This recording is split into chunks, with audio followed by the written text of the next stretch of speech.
Yeah, I'm gonna show you my uncle, the condition he is in. He's really, really, really sick. And actually, many of the family members, if you ask them what is he suffering from, nobody can even tell you because it looks like they will never say a word AIDS. To them, it's like a shame because they know one of the part of the family is dying of AIDS.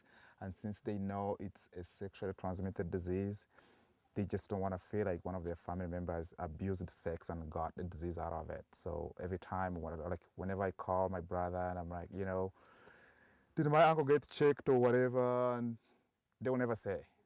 So sometimes I just wonder exactly what it is, but it is what it is. Joseph Coney, who heads the Lord's Resistance Army, says he wants clarification on how the government will deal with criminal charges that have been brought against him and other rebels. In Uganda, in Central Africa, a small group of American soldiers is helping to train Ugandan troops to be America's allies in the war on terror. The first case of AIDS in Uganda was diagnosed in 1982. 4 years later, nearly a third of Ugandans were infected. AIDS infections are growing once again in Uganda, and the availability of retroviral drugs may partly be to blame. VisionForce Uganda, VFU, was originated by a gentleman by the name of Clovis Ategeka. It's an NGO, and what it does is it teaches entrepreneurial spirit, entrepreneurial skills, leadership skills, and visionary tools to the youth of Uganda so that once they graduate from college, where many of the kids are walking the streets, not having a lot of hope or job opportunities, it gives them the skills and the tools that they need to create the jobs and redirectionalize their life. I had been looking for a place where I wanted to do something globally, and I know that there are a lot of people that are helping out the people in Africa with HIV or the water shortage, the poverty, so many different things. There are so many wonderful groups that are people that are doing that. What led me to this is you have these students that have made A's and B's in high school and in college and that have done the best they can, and they're walking the streets, and I thought, those are the people that are being they're slipping through the cracks. And I wanted to allow them to be rewarded for a job well done so that they can change the conversation in Uganda and create more opportunities and more possibilities, not only for themselves, but for the next generation coming up underneath them. Yes, I am a member of VisionForce Uganda. I joined almost accidentally, but I think it was my fate. A friend of mine, Clovis Ategeka, we were at this university together, and he used to bring me books, Michael Sky, Rich Dad, Poor Dad, and I used to read them. They wouldn't reach me, I give them back. I didn't know they were all about VisionForce. Then one day he breaks it out to me, VisionForce. I'm like, what's that VisionForce? Is it a new religion? He's like, no, it's not. We inspire people. We inspire ourselves first, get that visionary out of us, explore that greatness in us, and help others do that. When we talked in January that Mike was going to come over, I was looking at it as a very long period. But as time went on, the months reducing, the pressure was really now on me. I'm like, will Michael get impressed by the place? Will he like it? Will he come or not? Several challenges that came into my life. So at the end of the day, when it was coming to 1 month, the anxiety was really increasing. I couldn't really wait to meet him at this time. By filming the mission and bringing it back, we could raise a level of awareness on what's being done around the world for larger contributions and larger donations to do future projects, and not just in Uganda, in other areas. I first met Mike when I was helping him with another project when I did a filming of some of his therapy sessions. And that's when he told me I really loved his energy and I loved what he did with people, and that was when he told me about his trip to Uganda. And so I really wanted to be a part of it. It sounded like an incredible opportunity to just be a part of a really amazing journey. We were just going to Uganda, and I was going to be creative and help Michael out on his humanitarian trip. When I got there, the guys and girls were just so nice. All of a sudden, it wasn't just this humanitarian, we're going to help someone. There was actually people there that were excited that we were there to help them. One of the most amazing things traveling to Uganda was, you know, we did a very long flight and there was many legs of it and we were all incredibly tired. And we got off the plane and I have to say I have never been greeted with such warmth and just, it was amazing. We walked off and there was a banner and Moses' family was there and the VisionForce team was there and it was a really incredible welcoming. I felt like from the moment I stepped on that bus, like I was their brother. Every single one of them. And I just remember Clovis staring at me all the way into town, like I think he was processing and taking in, this is really happening. Because he shared with me up until the, you know, when we were leaving that everybody walked off the plane and we were last and then we had to go through customs. I think all the way up until the end, he still wasn't quite sure if a group of visionaries were coming to support the cafe. So I think that's what it was. I was just taking in, I think his relief, his excitement, that his dreams were coming true. And we were really exhausted. It was a really long trip. But I just remember thinking it was really beautiful from Entebbe into Kampala, from the countryside. After 6 months of fundraising and preparation, it was emotionally overwhelming on so many levels to finally set foot in Ugandan soil. As we took in the beauty of the country, the unification of the VisionForce Uganda students, the incessant smell of petrol in the air, and the state of the Ugandan people, we were reminded of why we'd come. Our mission had 3 objectives. The first was to create and build the Vision Cafe. Second, to observe, learn, and appreciate the culture of these incredibly resilient Ugandans. And thirdly, it was our intention to empower not only the VFU students, but the Kampala community at large, by holding workshops of self-awareness and self-reliance. We knew that this would allow the community to get the most out of the resources and our contributions. My plan beyond the Vision Cafe that we set up is really the bigger global picture. And I truly believe that when we connect Ugandans to the global social community, they'll have a level of information and education and knowledge that goes beyond what they're living with now. Africa's case, we have now reached the level of information technology. That's when we are discovering, computer knowledge and everything and how they can be used. And there's a very high demand for computer services. So people are connecting outside. It's actually all about connection. That's what internet is all about. And that's what we do at Vision Cafe. As we decided with Clovis to say, let's form VisionForce Uganda and the Friends of Vision, that means that will be a very big force to Vision Cafe itself. Because that means at least we have an assured network of friends who will come to Vision Cafe. VisionForce as a group actually came up with one Michael Sky based in Austin, Texas.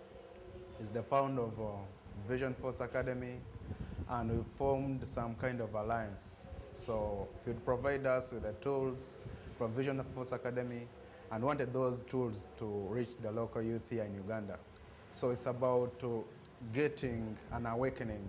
As in you get those tools, you impart them on individuals, and they kind of see a transformation in their lives. I always believe in what I do for others and what I do for people. But I think for the first time in my life, I'm doing something that is enriching me personally and that is helping me enrich others. Ever since I joined VisionForce, I've started working. I was a lazy guy. When I got out of college, my father gave me an apartment. I would just go there, sleep, eat. Then I thought I had to build my own dream. So I got up, started working. I'm a physical planner. I do a lot of other things, VisionForce activities. I help people, I help friends. And I've just realized one thing, that in our journey to success, we need partners who think like us, who dream like us, who believe that the land we dream of exists. So that when we're moving there, we are not bored, we are not lonely, we are not isolated, we are together. So where they're living with things of civil strife and war and terrorism and poverty and HIV and all these things that are part of their everyday life, they'll be able to get more knowledge and education to transform that, and they'll be able to transcend and prosper in different areas of their life. We'll see more unification, more connection, more trust, more faith, more belief in them being able to do whatever they want and have whatever they want and become whatever they want to become. So for me, it's much bigger than the cafe. It's how they become role models and examples for themselves, for their families, for their community, for their country, and then their continent, and how that spills out onto the rest of the world. So for me, it was always about the larger, bigger picture. You know, someone in America once said, I've forgotten the person, that the only thing necessary for the triumph of evil is for good men to do nothing. But I'm so glad that there are lots of good men and women out there who are trying to do something to see a better world. Over 30,000 students attend Makerere University in Kampala. It's one of the largest and most prestigious universities in Africa. Still, many graduates find themselves desperately walking the streets, living in hopelessness due to the lack of job opportunities in Uganda. Our mission was to connect Ugandans to the global social community and to support their efforts of self-empowerment. We knew that with knowledge, education, and information comes more resourcefulness. As Ugandans gain access to more visionary tools, it's just a matter of time before that spills out onto the rest of the world. This is about the bigger global picture. Their strength and prosperity benefits us all. For this first week, what we'll be doing is look at, we're going to design the place. So we're going to do some painting and fixing a carpet and buy more computers and furniture. Then for the weeks that follow, wanted the students of VisionForce Uganda to come in and listen to Michael, share with him through workshops and relating. And the other thing I think will come in, maybe you get an opportunity with Michael and the students of VisionForce to tour, visit some museums and look at individual projects that outside Vision Cafe. Shopping in Uganda, a completely different experience. I didn't have the pleasure of doing a lot of that. Thank God that was mostly Rhett and Moses. Shopping there is quite sort of more of a sport than actually what we consider here, and Moses is one of the masters of it, and it involves a lot of bargaining, and a lot of the shop owners were very wary of suddenly us trooping in with a camera. What is this camera going on? And kind of wanting us to put it down. I felt a little bit like a paparazzi at times. So if you want to give me 2 for 700, that would be fine. That is the lowest you can do? Okay, then let's take the 4. You're not nice to me. You should have given me a little discount. I'm giving you a big business. I have given you so much of discount. Now you want to kill me. No. That is the price. 140. You told me 120. You ripped me off. 775,000. Quality matters. Huh? Quality matters. I'm just buying 2 because I want them to match. No. You're making it hard. You are making it hard for us. She's making it hard for me. Because I saw them somewhere. You have to talk to your boss if we have to do business with him. There's a lot of fake stuff you need to check and see what you're taking. Otherwise, after it's out of the store, it's none of their business. I am so thankful that Moses was there to take me around to different parts of the city so I could get the things that I needed. We went to several different places to get paint. First place that we went to, I was given a fan deck like we get in America. You open it up, you look at all the colors, you select what you want. I finally selected a really bright blue that was not a blue that I wanted and some white, and I ended up having to mix all the colors that I needed to do the wall design that I had originally intended. Design isn't always about just throwing money after money. It's using your mind, being creative, and having fun, which is what I think we did. We've got wings, we can fly, and like the sun we can shine. We've got wings, we can fly, and like the sun we can shine. 'Cause we flying, flying, we are flying, shining, shining, we are shining, flying, flying, we we're going to paint the walls in different color squares where it's 4 alternating colors. So I'm calculating the size of the squares right now based on the width, the height, and the width of the wall. We are shining, flying, flying. We are flying, shining, shining. We are shining, yeah.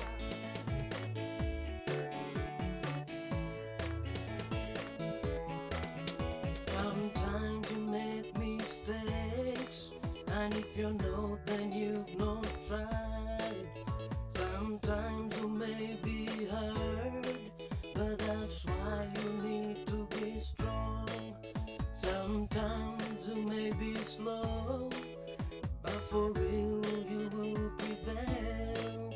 Sometimes you may be slow, but for real you'll succeed. 'Cause we flying, flying, we are flying, shining, shining, we are shining, yeah.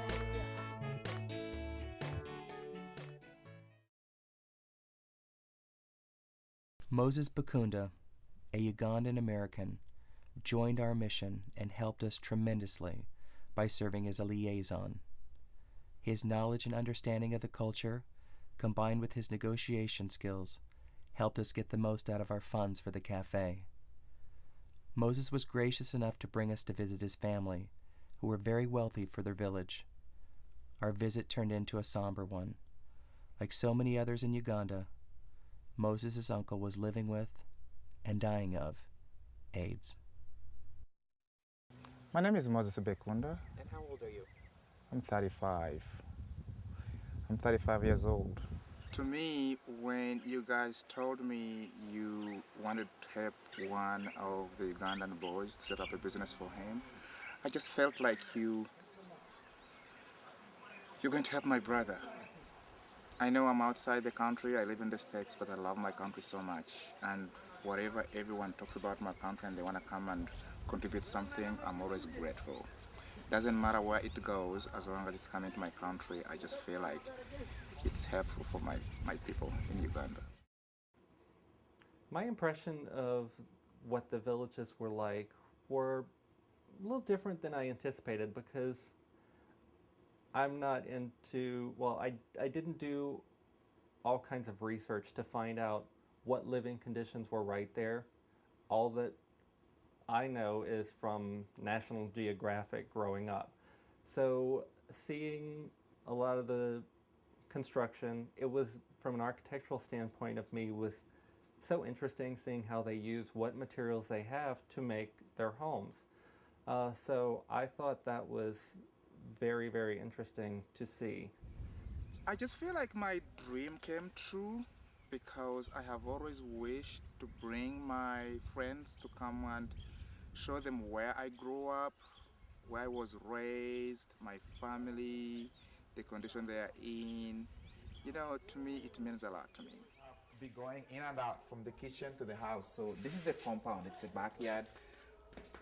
Long time ago, they never used to build houses like this, but then they realized that people need to have privacy and they started putting up walls on the side and making it like, you know, a closed family. What's like, if you're doing your own thing, nobody should see.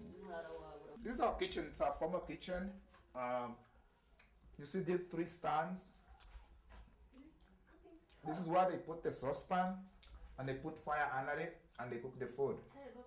So that's how basically how we eat. This is the pot for making millet. So they put it like right here and they boil water in it and then they get a mingling thing and they mingle, like I told you about millet, how they make millet. They love it.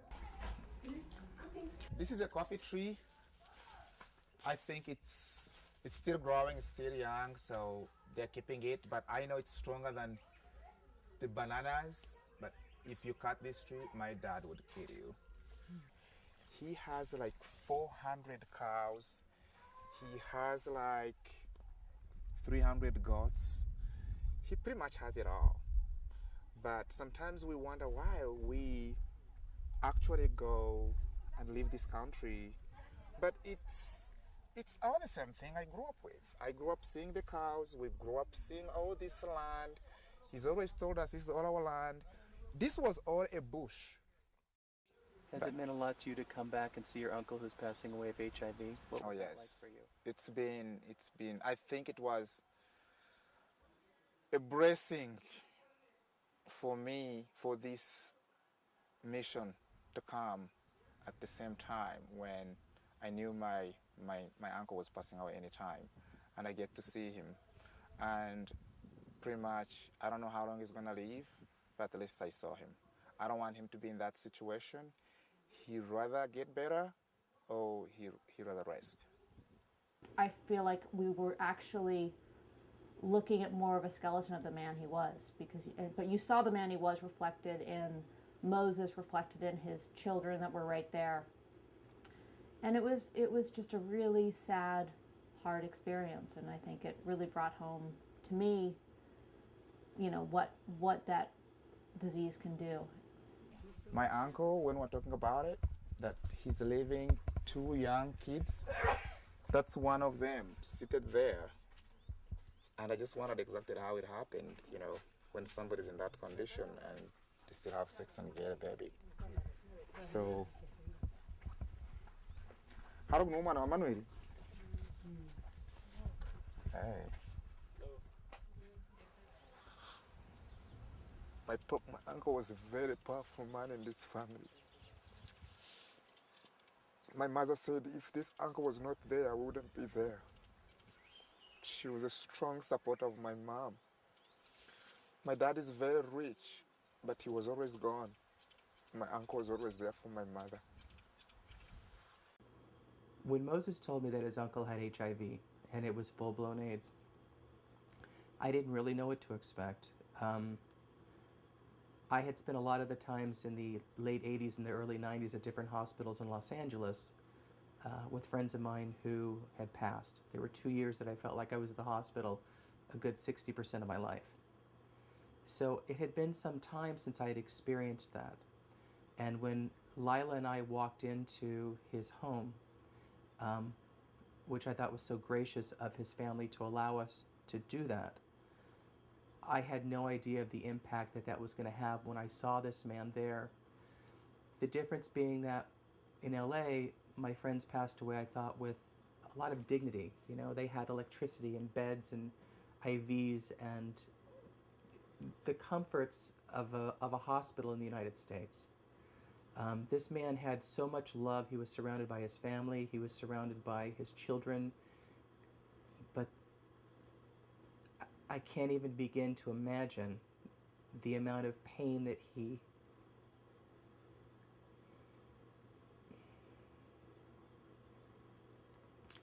lived with on a daily basis. This is my uncle. He's very sick, and that's his wife, and this is their daughter. Hi. So she's sitting right next to him, and that's their daughter, and I think there is the youngest daughter outside, and pretty much looks better than when I saw him when I came here last time. He was laying on like 2 beach towels as mattresses, very thin. He had 2 very thin blankets on top of him, on a dirt floor, hot as hell, no ventilation, bugs and flies, and he had a goiter on his face here, and he had goiter the size of a grapefruit on his neck here, and I think Lila, he had one on his forehead too. They were huge. He was down like this, and I sent in money. My brother tried his level best. He took him to the hospital, and that's the time when they admitted that he's sick.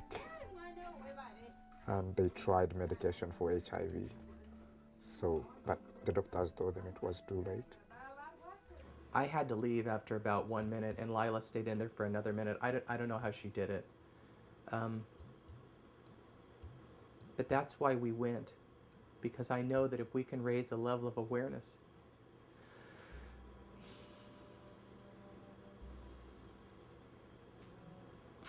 and knowledge and education to the people in Uganda, they'll have the tools and the understanding and the knowledge and the awareness to make different choices. So they won't have to live with the HIV at the level that they're living. That's the best I can answer that.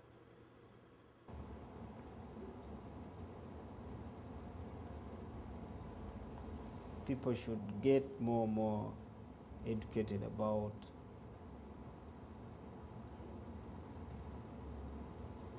how the HIV is being transmitted, and then we try to see how people can be helped to come out of that problem. That's what I can tell the world. Make the people aware. We as the people in Uganda, we still need a lot of support. We need a lot of support. Now, this is the support we have got now. We are in central Kampala here, but very many people in the northern Uganda are suffering. Wars are there in the north. We need support. We have very many orphans. We have so many lame people, even the helpless groups. That's why we are always aiming at moving forward so that we can come back and help these people. So we need support of these people to take us out, and then we come back and help our people. Have you lost people personally from HIV and AIDS? Yeah, I have. I've lost my auntie. She died in 2004. Yeah, in 2004. And she left 3 kids. And when he died, when she was going to die, the dad had died, so he gave me the responsibility to look after those kids. So you're looking over your auntie's children? Yeah, I'm looking over my auntie's children. And how old are you? I'm just 24. And how many children are you looking over? 3 of them. How old was your aunt when she passed away? My aunt was around 34. I find one thing very, very incredible about VisionForce. We are looking at a group of people that think alike, dream alike. People who believe things are difficult but not impossible. People who are focused. People who are willing to offer each other company in complicated times and celebrate together in good times. I think that's the most incredible thing about VisionForce. When Clovis was telling me about VisionForce, he told me what the objective of the VisionForce. It was about empowering people and then to empower others.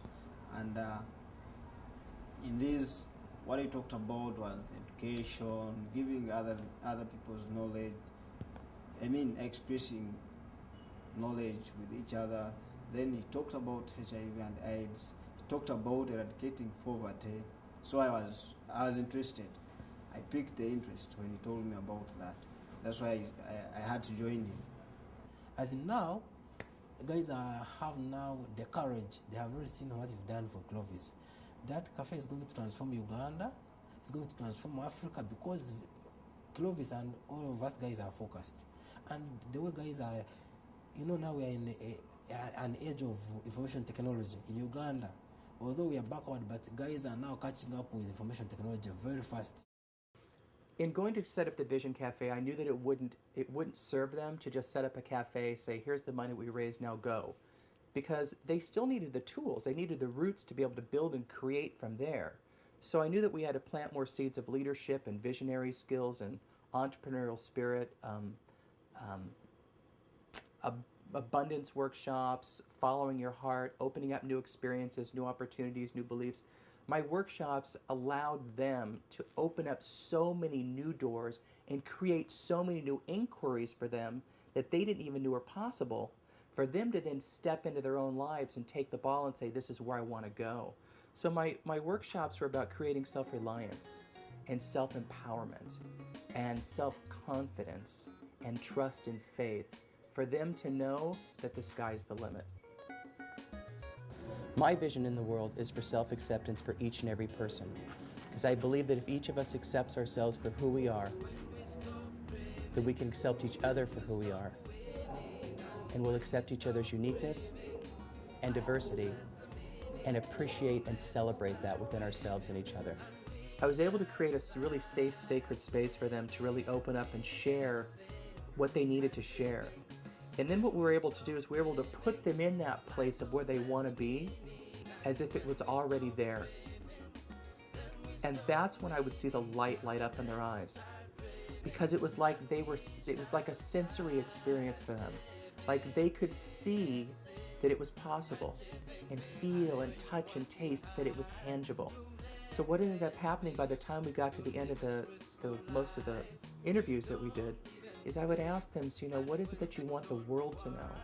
And they had never thought that their voice could transcend into the rest of the world, that people were out there really wanting to know what was important to them, that they mattered that much. And we were able to just really kind of be a real silent wind beneath and allow them to rise up and really experience, I don't want to say their greatness and their magnificence, but that light that they are. And that was truly one of the most amazing things to witness. But how many of you have walked through really huge things in your life that were really, really challenging to get to the other side of? All of you. I'm certain of it. Does anybody want to share any of those? Or maybe you're in the midst of it right now. Maybe this is one of those things that's one of life's challenges that you can start to lift the secrecy off, lift the cap off, so you have more freedom, so you have more peace, so you have more self-expression. And you don't have to keep it to yourself anymore, so you can have more mobility on this planet. They learn from how we treat ourselves moment to moment. So that's how these people are going to be for you. How you are with yourself is how you're going to be an example for these people and for this organization to grow. Not how you treat them, not how you treat your daughters and children, how you treat yourselves. I took them inside of themselves, and they had never, ever allowed themselves the permission to go there before.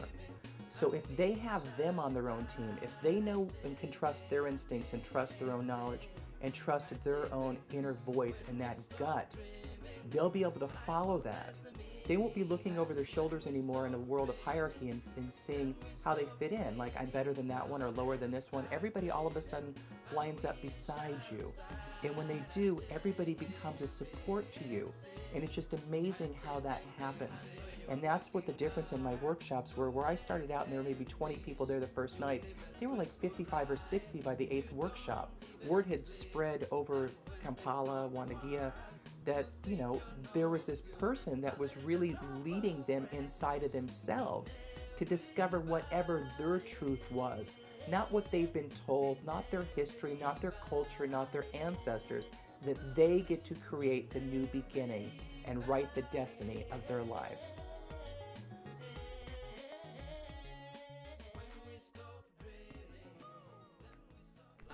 With empowered focus, we will begin to see a decrease in disease, poverty, famine, and war.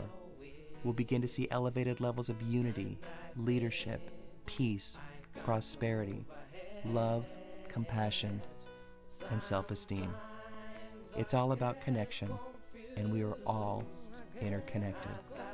Our mission was in support of Clovis Ategeka and his nonprofit organization, VisionForce Uganda. VFU operates under one principle: with vision, we shall succeed.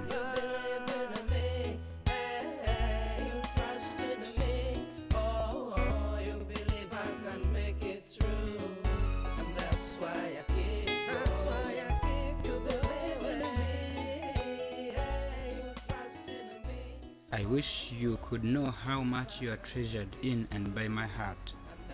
I am with you at heart and will always be.